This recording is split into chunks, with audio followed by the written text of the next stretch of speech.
Paul, il tuait les chrétiens. Il les cherchait pour les mettre en prison. Mais tu sais, j'imagine la joie qu'ils devaient avoir quand ils ont compris que ce grand enseignant de la parole de Dieu, ce grand prédicateur, avait quitté le camp adverse et que maintenant il était de leur côté. Vous savez, et moi je crois vraiment que, je crois que c'est le même sentiment que je suis en train de ressentir. Alléluia. Parce que ce jeune homme, vous savez, avant pas ce en quoi il croyait, c'était en offense à la chrétienté. Ce en quoi il croyait avant, c'était contre Christ. Et je rends grâce à Dieu aujourd'hui que le pasteur Abou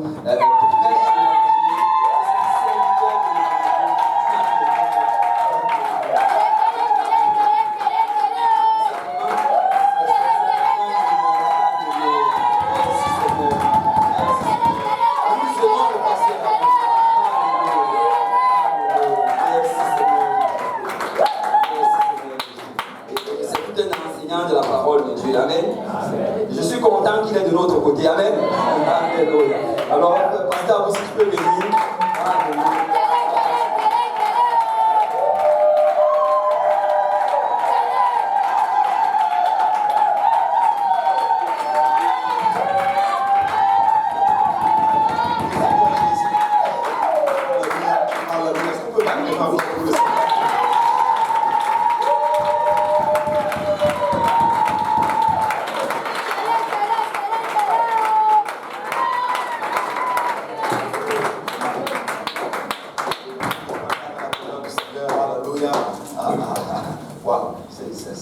Ça dit à compliquer les choses. Parce que il disait, il allait juste m'appeler, et puis là, je viens, j'enseigne, et puis je pars. Mais je bénis beaucoup le Seigneur. Amen. Toute une grâce pour moi d'être ici. Et avant tout, j'aimerais donner honneur à qui l'honneur est dû. Amen. J'honore mon pasteur. Le pasteur Kaouzi. Alléluia.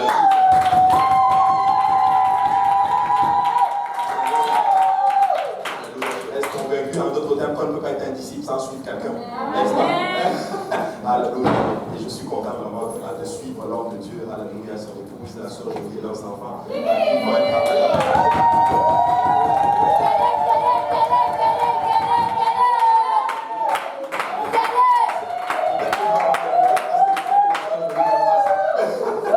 Alléluia. Mais nous sommes très contents. Nous les aimons beaucoup. Et c'est tout un privilège pour nous de voir l'onction qui coule sur eux. Et nous sommes là aussi de jouir de cela. Amen. Alléluia. Et j'honore aussi justement le pasteur Serge qui n'est pas là. Alléluia. Qui est aussi un de mes pasteurs, son épouse, sa sœur aînée, ses enfants. Écoutez, nous les aimons. Amen. Nous avons la meilleure équipe.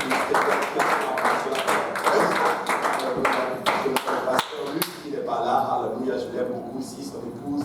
Écoutez, je ne cesserai jamais d'honorer ceux que le Seigneur a mis dans ma vie. Amen. Alléluia, son épouse et ses enfants, que le Seigneur les bénisse énormément. Alléluia. Et le dernier, non le moindre. Alléluia.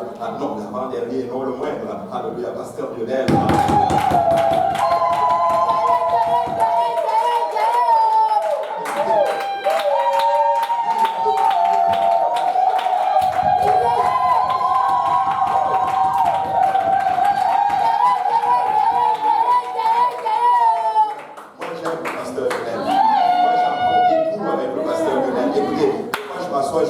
Et je l'observe juste comment il fait, comment je fais. Et le Seigneur me dit, écoute, copie un peu, fais comme ça. Et je vous assure, ça marche. Ça marche, alléluia. Le Seigneur a mis des idées dans ma vie et je les aime beaucoup, je l'adore énormément, alléluia, pour ce qu'il fait avec les jeunes. Écoutez, moi je pense que personne d'autre ne peut faire ce que le pasteur Lionel est en train de faire. Amen. Alléluia. Et je l'aime beaucoup, j'aime la sœur Nancy. Alléluia.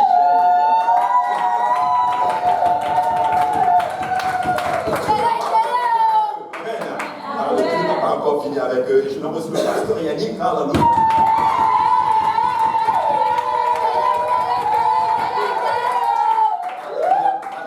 J'aime le pasteur Yannick. J'ai vécu chez le pasteur Yannick pendant 3 ans. Écoutez, ça a été les meilleurs moments de ma vie, je vous assure. Bon, bien sûr, pas les meilleurs moments, je suis en train de vivre maintenant avec mon épouse. Alléluia. Mais avant ça, écoutez, le pasteur Yannick, c'était extraordinaire. Alléluia. Un homme de Dieu magnifique que j'aime beaucoup. Alléluia. Écoutez, en tout cas, je ne veux pas le dire là, mais je veux vous dire une chose. Si je veux dire que je connais quelqu'un en qui il n'y a point de fraude, je peux dire que je connais quelqu'un et c'est le pasteur Yannick. Alléluia.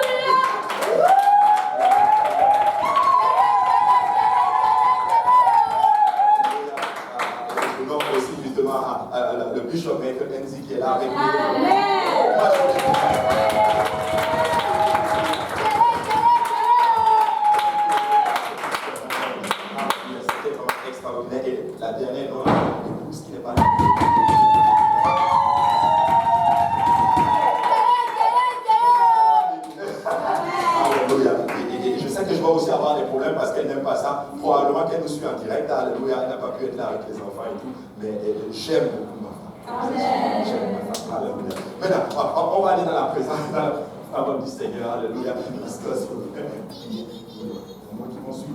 Alléluia. On va se lever pour la prière.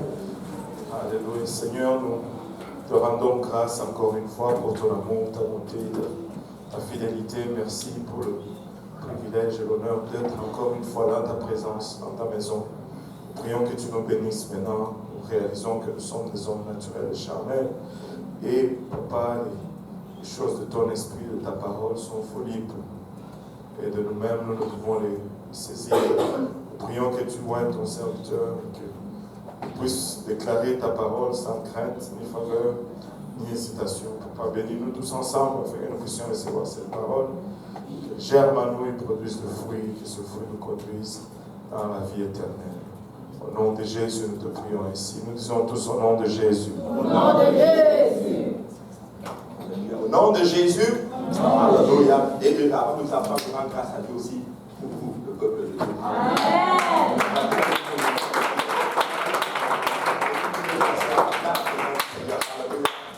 J'ai appris dans des circonstances bien délicates que je devais apporter la dévotion aujourd'hui, mais je sais que le Seigneur est pour quelque chose. Amen. Alléluia. Donc je vais enseigner sur ce jeudi et le pasteur Lionel à la confirmer tantôt. Il a dit Dieu répond à la foi, juste avant de descendre. Mais regardez le titre de l'enseignement aujourd'hui, c'est Dieu répond, Dieu respecte la soif. Dieu respecte la soif. Amen. Donc on va lire un passage, donc je vais aller dans 2 Rois chapitre 4 à partir du verset 1, je ne vais vraiment pas être long. La Bible déclare ceci, nous lisons au nom de Jésus.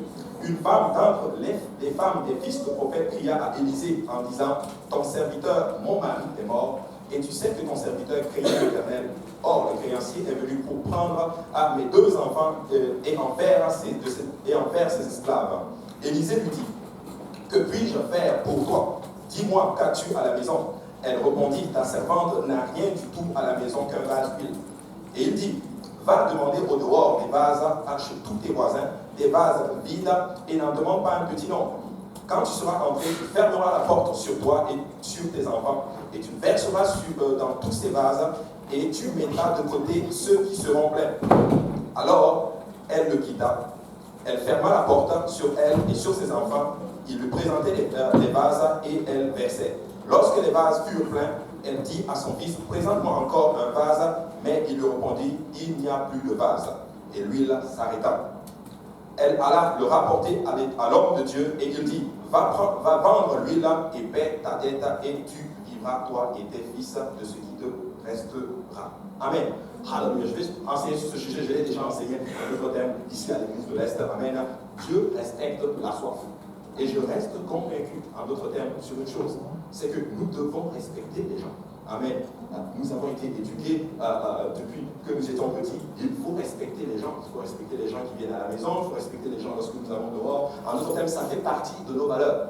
Mais je vais vous dire quelque chose que j'ai réalisé avec quelques petits temps marché dans le Seigneur, c'est que Dieu ne respecte pas les gens, mais Dieu respecte la soif des gens. Amen. Et ce passage est un passage extraordinaire que nous connaissons en d'autres termes dans les Écritures. Et ça montre en d'autres termes comment une femme, ayant perdu son principal support, c'est-à-dire son mari, en d'autres termes, mais qui va réussir à s'en sortir parce qu'elle a apporté son problème où elle devait l'apporter. Elle a apporté son problème où elle devait l'apporter. Et lorsque nous regardons la parole du Seigneur, nous allons voir comme quelque chose, c'est que Dieu a utilisé plusieurs personnes. Il les a puissamment utilisés, il a fait des miracles à travers eux, il les a amenés d'un niveau à un autre niveau. Et quand on analyse le dénominateur commun de tout ceci, nous allons nous rendre compte de quelque chose. Le dénominateur commun, c'est que ces gens avaient une soif et que ces gens avaient marre de leur situation et qu'ils voulaient aller d'un point A à un autre point avec le Seigneur. Que quelqu'un dise gloire à Dieu. Alléluia. Mais maintenant, je reste convaincu d'une chose, encore une fois, c'est que dans tout mouvement de réveil, amen, cela a pris toujours des gens qui avaient soif.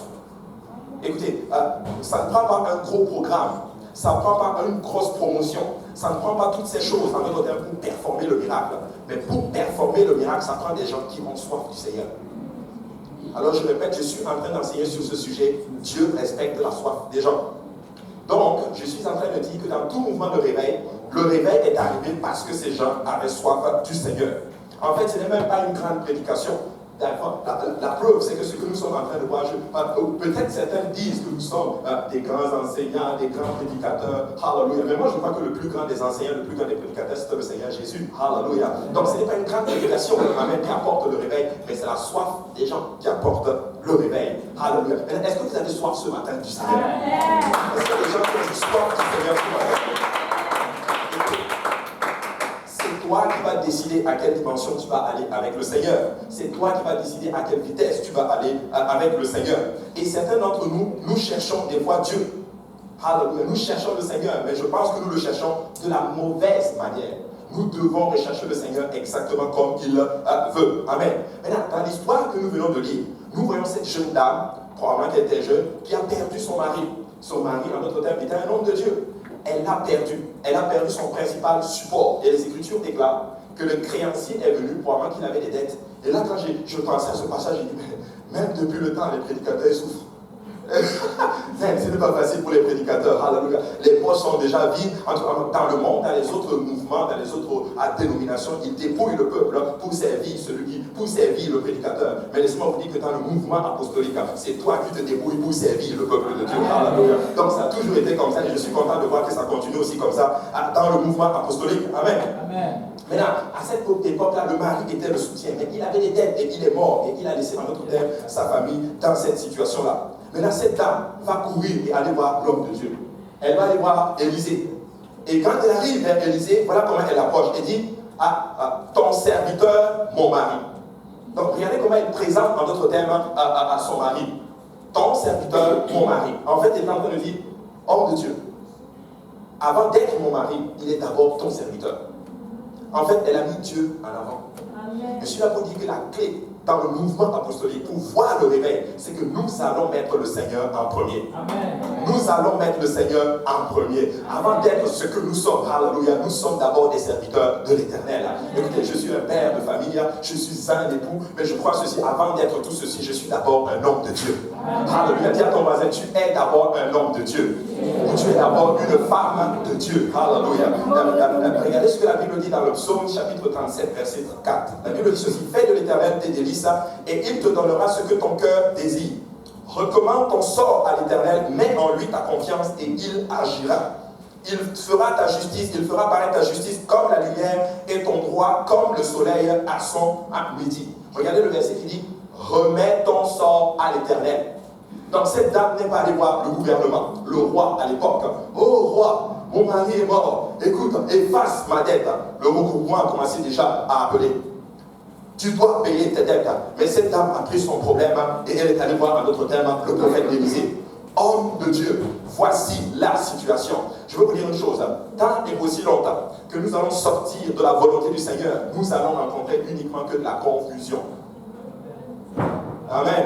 Nous allons rencontrer que de la confusion. Mais la Bible est en train de nous dire dans le psaume chapitre 37 que si nous mettons, alléluia, si nous faisons de l'Éternel en d'autres termes nos délices, alléluia, il va agir dans notre vie, alléluia. Écoutez, notre problème, ce n'est même pas un problème de santé. Notre problème, ce n'est même pas un problème de finance, alléluia. Notre problème, ce n'est même pas un problème de restauration ou quoi que ce soit. Mais notre problème, c'est Jésus en d'autres termes. Écoutez, je veux Jésus et j'aurai tout ce que je veux. Et parce qu'en Jésus, j'ai tout pleinement.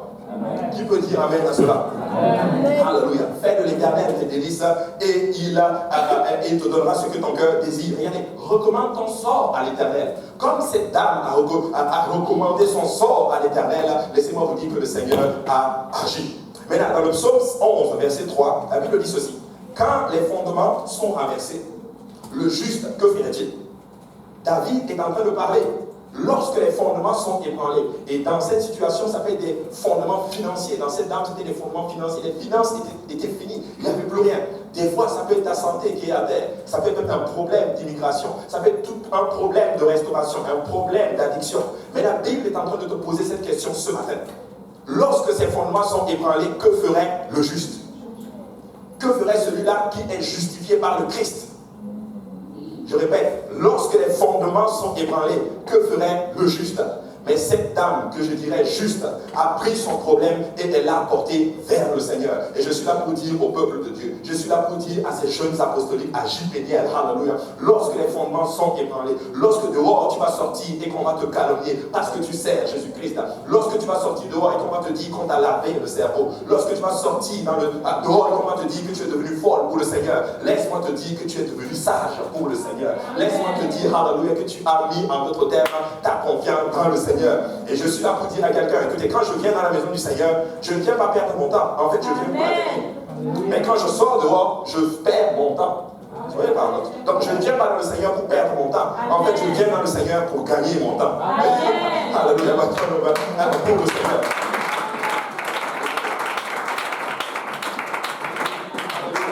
Donc, Dieu va dire ceci, alléluia, à cette dame, alléluia. Va et va chercher des vases vides. Il donne la solution. Va chercher des vases vides. Et je me suis toujours posé la question. Je pense que le Seigneur lui a demandé ceci parce que le Seigneur aurait pu quand même performer le miracle sans qu'elle amène des vases vides.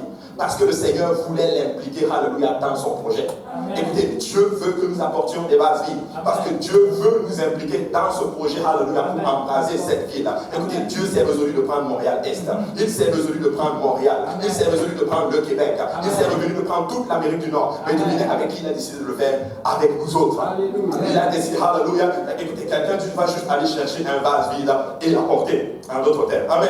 Amen. Écoutez, va chercher un vase vide. Tu sais, le Seigneur va toujours travailler avec ce qui te reste. Amen. Je répète, le Seigneur va toujours travailler avec ce qui te reste. Donc, apporte un vase vide. J'ai eu un vase vide aujourd'hui. Et c'est marqué dessus Université de Montréal. Probablement que c'est le vase de l'Université de Montréal que le Seigneur va remplir aujourd'hui. Alléluia. Est-ce que quelqu'un d'autre a un autre vase? Alléluia. Bon, moi j'ai un vase qui est presque vide. Parce qu'il a dit apporte des vases vides. Merci beaucoup, Sœur Clémence. Sœur Clémence a un vase. Bon, c'est pas bien vite, mais il y a encore un peu. Le pasteur lui a pas sur rempli. Je le remplis. Quelqu'un d'autre a un vase. Écoutez, il a dit apportez juste des vases. Autant de vases que vous pouvez. Bon, je vais prêcher. Et si vous avez des vases, vous pouvez juste venir les déposer à l'hôtel. Alléluia. Apportez juste des vases vides. En d'autres termes, je suis en train de dire ceci. Mon frère, ma soeur, c'est toi qui vas décider à quelle vitesse tu vas aller avec le Seigneur. Amen. Et je suis là pour dire ceci, déclaration, probablement sur le Saint-Esprit, que la quantité de vide va déterminer, alléluia, la quantité de Saint-Esprit qu'il faut prendre.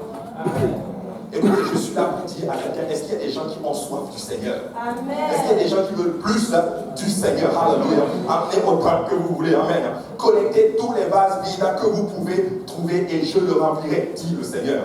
Donc il est littéralement en train de dire à cette feu que c'est toi qui vas fixer la limite. En fait, le volume de vide en toi va déterminer la quantité qu'il faut pour te remplir. Ainsi, cette femme va aller collecter des vases vides. Elle va aller chez les voisins. Tac, tac. Avez-vous un vase vide? Pendant qu'on lui disait, tu es folle, ma chère. C'est la famille, maman. Donnez-moi juste des vases vides. Parce que l'homme de Dieu m'a dit, apportez des vases vides. Alléluia. Vous allez comprendre plus tard de quel vase vide je suis en train de parler. Donc Dieu cherche des gens vraiment assoiffés. Vraiment, les gens affamés sont vraiment des gens qui sont désespérés. Et regardez ce que la Bible dit dans Matthieu chapitre 5, verset 6. Heureux ceux qui ont faim et soif de la justice, car ils seront rassasiés. La Bible déclare. Heureux ceux qui ont faim et soif de la justice. Donc ça prend un critère, c'est d'avoir soif. Et Dieu va te remplir. Mais pas de n'importe quoi, comme le pasteur Lionel disait, mais de la justice. Je vais regarder la définition du mot soif dans ce verset. C'est le mot dipsao. Ça veut dire ceci. Ceux qui ressentent douloureusement leurs besoins. Ce n'est pas des gens qui ont juste soif. Oh, je veux juste boire. Ce n'est pas juste un besoin. Mais j'ai soif, mais je ressens douloureusement que j'ai besoin de quelque chose. C'est de ceux que le Seigneur recherche. Et regardez ce qu'il dit. Je vais leur donner ma justice. Et j'ai encore regardé la définition du mot justice. Et vous allez être choqués de ce que j'ai pu voir. Alléluia, sur Wikipédia. Sur Internet, cette définition, regardez bien. C'est le mot d'Ikaïzoul. Voici ce qu'il dit. Doctrine concernant le chemin pour atteindre un état approuvé par Dieu. Dieu est en train de dire que si tu souffres d'un besoin douloureusement, il va t'amener dans un état approuvé par lui-même. C'est ça la justice. Donc quand tu as soif du Seigneur, laisse-moi te dire que tu viens dans ce lieu, Dieu va te prêcher cette vérité, cette justice qui consiste, répentez-vous. Soyez baptisés au nom de Jésus-Christ et je vous remplirai du Saint-Esprit. Et tu arrives à un état approuvé par le Seigneur. Ce verset de Matthieu était en train de dire littéralement que le Seigneur va nous amener dans un état où nous allons être approuvés par le Seigneur. Amen. Écoutez, Dieu cherche des vies et il l'a prouvé dans les Écritures. Dans l'Ancien Testament, il a montré. Est-ce que quelqu'un peut juste nous montrer mon arche? Je sais que les gens de l'Est, ils savent cela là. Mais si on peut me donner mon arche pendant que j'enseigne, qui peut me dire qu'est-ce que le Seigneur faisait lorsque le sacrifice était agréé? Il remplit le vide qui était entre les deux chérubins. Donc je suis là pour dire ceci. Lorsque le sacrifice est agréé, lorsque tu viens avec une repentance sincère devant le Seigneur, laisse-moi te dire que le vide qui est en toi, le Seigneur va le combler. Le Seigneur va le combler. Je ne sais pas pourquoi, mais j'ai besoin du Seigneur. Je sais que je ne suis pas parfait. Il y a certainement des vides, des endroits creux en moi, mais je suis là pour vous dire, alléluia, le Dieu que nous servons est un Dieu qui remplit lorsqu'il y a un vide. Écoutez, le monde, ils l'ont compris. La nature a horreur du vide. Je crois que Dieu aussi a horreur du vide. Écoutez, il y a dans chaque être humain un vide qui a la forme de Dieu. Ça veut dire ceci, que ce vide-là, seul Dieu peut le combler. Et les gens essaient de le combler avec les drogues, avec les plaisirs de ce monde, avec les plaisirs, alléluia, avec tout ce qu'ils peuvent trouver à l'extérieur. Mais je suis là pour vous dire que nous avons trouvé, alléluia, celui-là qui remplit. Nous avons trouvé la pièce maîtresse de notre besoin, en d'autres termes, et c'est le Seigneur Jésus. Alléluia. Je ne suis pas fatigué de servir le Seigneur. Mon corps est fatigué, mais mon esprit est bien disposé. Alléluia. Je ne suis pas fatigué de venir encore. J'étais au travail cette semaine et je marchais et je pensais à cette chose qui me disait, oh alléluia, mais ce acte 2:38, alléluia, me rend encore du punch, alléluia. Comme le premier jour que je suis arrivé. Acte 2:38, alléluia. C'est comme si on est à une place, alléluia, où acte 2:38 c'est devenu de la routine. Mais hey, alléluia, laissez-moi vous dire que acte 2:38, ce n'est pas juste une simple formule, mais laissez-moi vous dire que alléluia, c'est la parole du Seigneur. Ointe pour le salut de quiconque croit. Alléluia, nous devons arriver à cette place où ces mêmes paroles que nous faisons beaucoup de punch dans le passé, alléluia, continuent toujours, alléluia, à avoir un effet sur nous, alléluia. Écoutez, je ne suis pas dans la routine, nous ne sommes pas dans la religion, nous sommes, alléluia, dans le mouvement apostolique. C'est une expérience, et cette expérience ne va pas crescendo aller en bas, mais elle va toute croissance dans le Seigneur, parce que nous allons tous d'un niveau A à un niveau B dans le Seigneur, d'un niveau A, d'un niveau B à C, de gloire en gloire, de gloire en gloire. Dieu ne va pas à reculons, mes frères et sœurs. Je suis là pour dire que Dieu a béni l'église de l'Est cette année, il va la bénir encore l'année prochaine. Dieu a béni Saint-Michel cette année, il va encore bénir l'année prochaine. Dieu a béni Chipéniel cette année, il va encore bénir Chipéniel dans une autre dimension l'année prochaine. Alléluia, alléluia. Et toi, ton béni pour le Seigneur.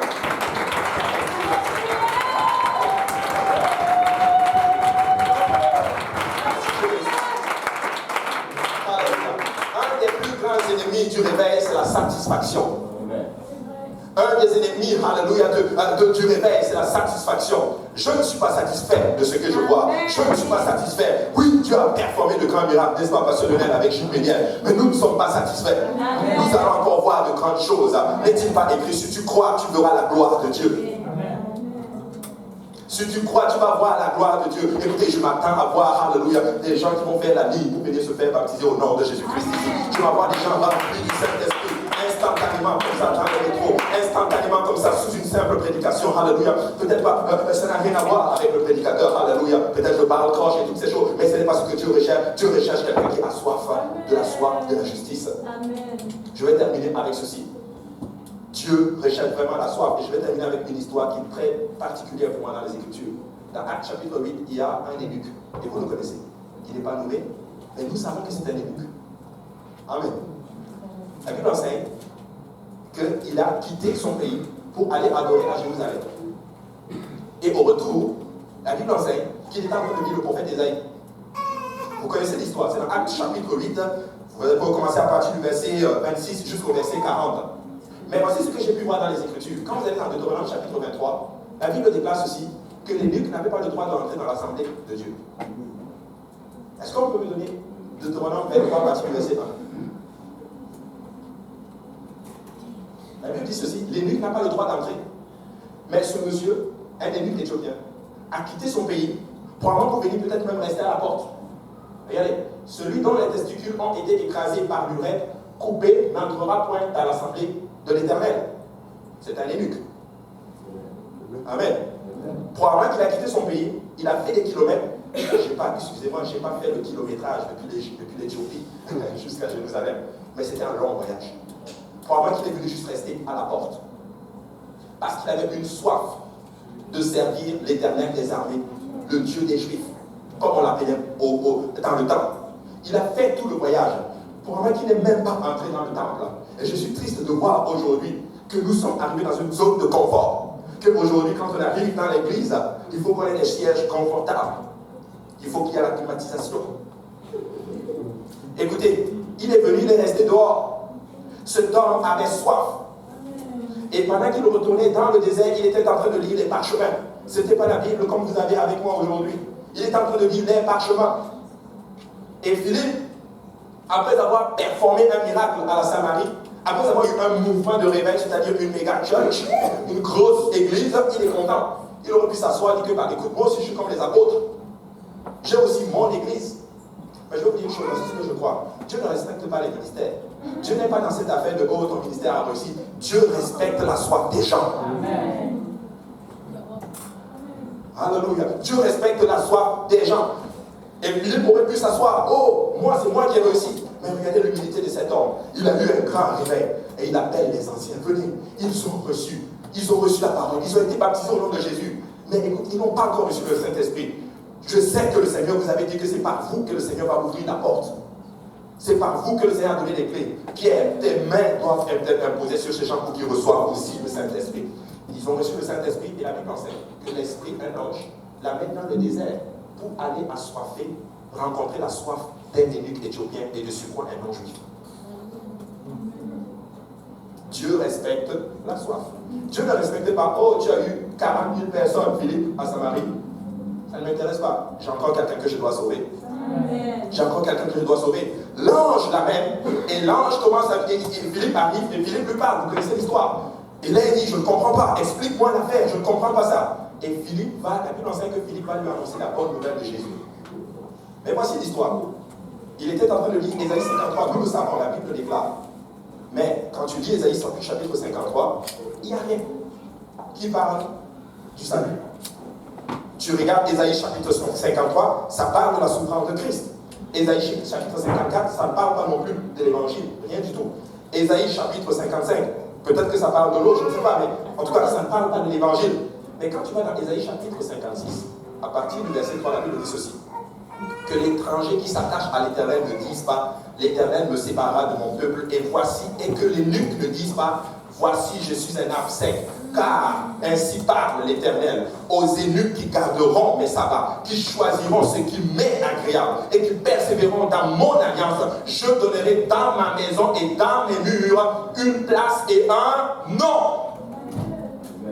Écoutez, il y avait une parole pour les nuques même dans l'Ancien Testament. Probablement, ça si je laisse aller mon film un peu, probablement que Philippe a dû switcher de Ésaïe chapitre 53, 54, 55, 56. Oh, Élie, il y a quelque chose pour toi ici. Alléluia. Et je crois que c'est ça qui a confondu et qui a convaincu Élie. J'ai une place dans la maison de ce Dieu. Écoute, qu'est-ce qui empêche que je sois baptisé? Alléluia. Écoute, Élie, si tu le crois, cela aussi, la Bible enseigne, il est descendu avec lui. Il a baptisé les nuques, alléluia. Et la Bible enseigne que l'Esprit l'a amené. L'Esprit a amené Philippe et il est reparti quelque part d'autre. Parce que Dieu respectait sa soif. Je crois qu'il était rempli du Saint-Esprit. Ce n'est pas écrit dans les Écritures, mais la Bible déclare que les nuques est retourné chez lui étant joyeux. Qu'est-ce qui donne la joie? N'est-ce pas le Saint-Esprit? Je suis convaincu que Dieu ne fait pas les choses à moitié. Il a compris le processus du salut avec lui, il l'a terminé avec le Saint-Esprit. Je suis là pour vous dire, Église de Dieu, alléluia. Nous voulons voir le réveil, il faut des vases vides. Nous voulons le réveil, il faut des vases vides. Mais là, remarquez dans le passage que nous avons lu, c'est que lorsque les vases se sont arrêtés, l'huile s'est aussi arrêtée. Je me suis toujours posé des questions. Est-ce que si on arrête d'aller témoigner aux gens, est-ce que l'huile va s'arrêter? Pasteur dit oui. Je le crois aussi. Nous n'allons pas arrêter d'amener des vases vides, mes frères et sœurs. Nous allons continuer, alléluia, à évangéliser. Nous allons continuer à dire que le Seigneur est capable de les remplir. Nous allons continuer à amener des vases vides pour la gloire du Seigneur. Nous allons continuer parce que nous avons réalisé que le Seigneur, alléluia, respecte la soif des gens. Mais là, je vais terminer avec ceci. Je J'étais très content de voir les vases qui ont été apportés ici. Ça montre là votre enthousiasme. Pardonnez-moi si je me trompe. Mais peut-être que certains vont penser peut-être bénédiction. J'apporte mon vase. Mais laissez-moi l'apporter d'une autre manière. Si ce vase était une âme, ce vase est une âme, ça allait faire 1, 2, 3, 4, 5, 6, 7, 8, 9, 10, 11 personnes remplies du Saint-Esprit. Dieu respecte la soif des gens. Alléluia. Qui va faire, alléluia, cet engagement? Je vais apporter des vases vides au Seigneur. Et nous allons voir le réveil. Alléluia. Pasteur Genève.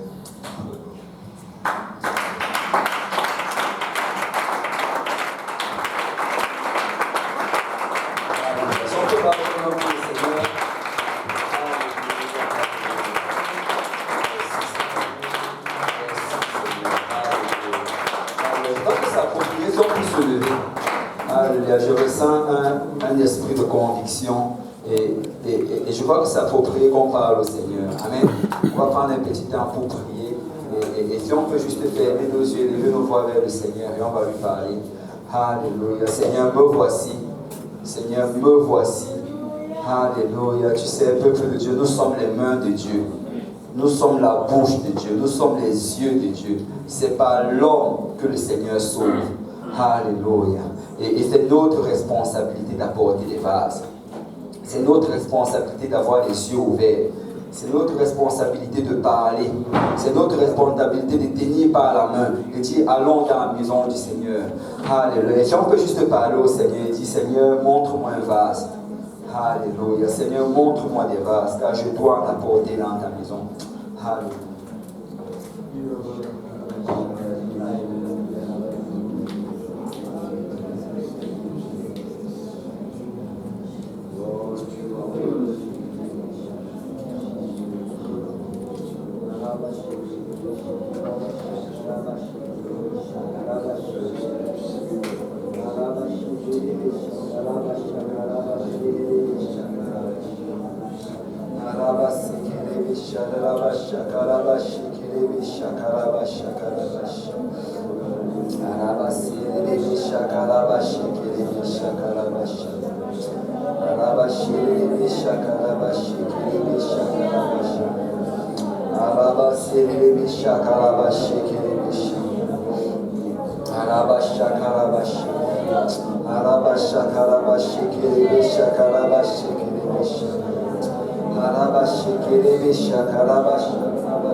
Je veux garder mes yeux sur la moisson.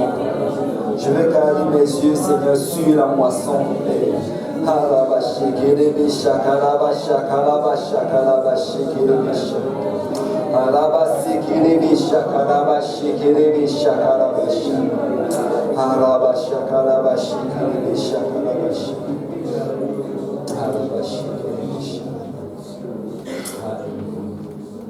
Alléluia. Merci Seigneur. Merci Seigneur. Alléluia. Alléluia. Merci beaucoup, Pasteur Abou, pour la parole. Alléluia. Alléluia. Vous savez, ça c'est vraiment le battement du cœur du Seigneur. Chaque fois qu'on va parler d'évangélisation, tu vas toujours ressentir l'Esprit du Seigneur bouger puissamment. Parce que c'est ça le battement du cœur du Seigneur. La seule raison pour laquelle nous sommes restés, c'est pour gagner des âmes. Ça, c'est la seule raison. Et quand tu étudies les Écritures, tu réalises qu'il n'y a pas d'autre raison. Le Seigneur nous préfère auprès de lui. Mais s'il nous a laissés ici, c'est parce qu'il veut qu'on amène une autre personne. Ça, c'est la seule raison. Ça doit toujours être ça. Ça doit toujours être au fond de notre cœur. Chaque matin, Seigneur, montre-moi une âme. Une âme aujourd'hui, Seigneur. Je dois amener une âme dans ta présence. Alléluia. Alléluia. Alléluia. Je ne sais pas, mais je vais juste partager ceci et on pourra en faire ce qu'on voudra. Mais je ressens juste de le dire. Tu sais, quand tu regardes dans le Nouveau Testament, Quand tu comptes les versets, il y a des gens qui ont compté cela, moi je ne l'ai pas fait. Mais quand tu comptes les versets, tu vois que le verset vraiment qui est au centre du Nouveau Testament. Au centre. Exactement au centre du Nouveau Testament. C'est le verset du livre des Actes, Actes 17, 17. Je ne sais pas si on peut afficher cela. Actes 17, 17, c'est ça qui est au centre du Nouveau Testament. Et vous savez que le Seigneur, il est très intéressé par la numérologie, par les nombres. Il est très intéressé par les nombres. Et il met toujours des codes dans sa parole. Mais au centre, c'est Acte 17, 17. Et Acte 17, 17 dit ceci. Ça parle de Paul. Il s'entretenait donc dans la synagogue avec les Juifs et les hommes craignant Dieu. Ça fait référence au fait que Paul, il était toujours dans la maison du Seigneur. Il était dans la synagogue en train d'enseigner, de s'entretenir et de fraterniser. Mais la deuxième partie, on dit, et sur la place publique, chaque jour avec ceux qu'il rencontrait. Sur la place publique, chaque jour avec ceux qu'il rencontrait. Je crois que le message vraiment du Seigneur, c'est que nous devons être dans la maison du Seigneur. Amen. Nous devons être dans la maison du Seigneur autant que possible. Chaque fois que cette église est ouverte, nous devons être dans la maison du Seigneur. Mais la deuxième partie, c'est que dans la place publique, à chaque instant, à chaque moment, nous devons avoir nos yeux ouverts et parler à tous ceux qui passent auprès de nous. Toujours dire, Seigneur, ouvre une porte, montre-moi quelqu'un. Cette personne qui est assise dans le métro, est-ce que c'est l'opportunité, Seigneur? Crée une opportunité pour que je lui parle. Je dois l'inviter dans la maison du Seigneur. Et on dit qu'il s'entretenait dans la synagogue avec les Juifs, avec les chrétiens, les gens qui croyaient et qui craignaient Dieu. Et sur la place publique, chaque jour, avec ceux qu'il rencontrait. Amen. Et c'est vraiment la volonté de Dieu qu'on s'entretienne avec les gens qu'on rencontre. Amen. Alléluia. Qui va s'entretenir, qui va inviter quelqu'un dans la maison du Seigneur ce soir? Alléluia. Nous allons inviter des gens. Amen. Nous allons apporter des vases vides. Et le Seigneur va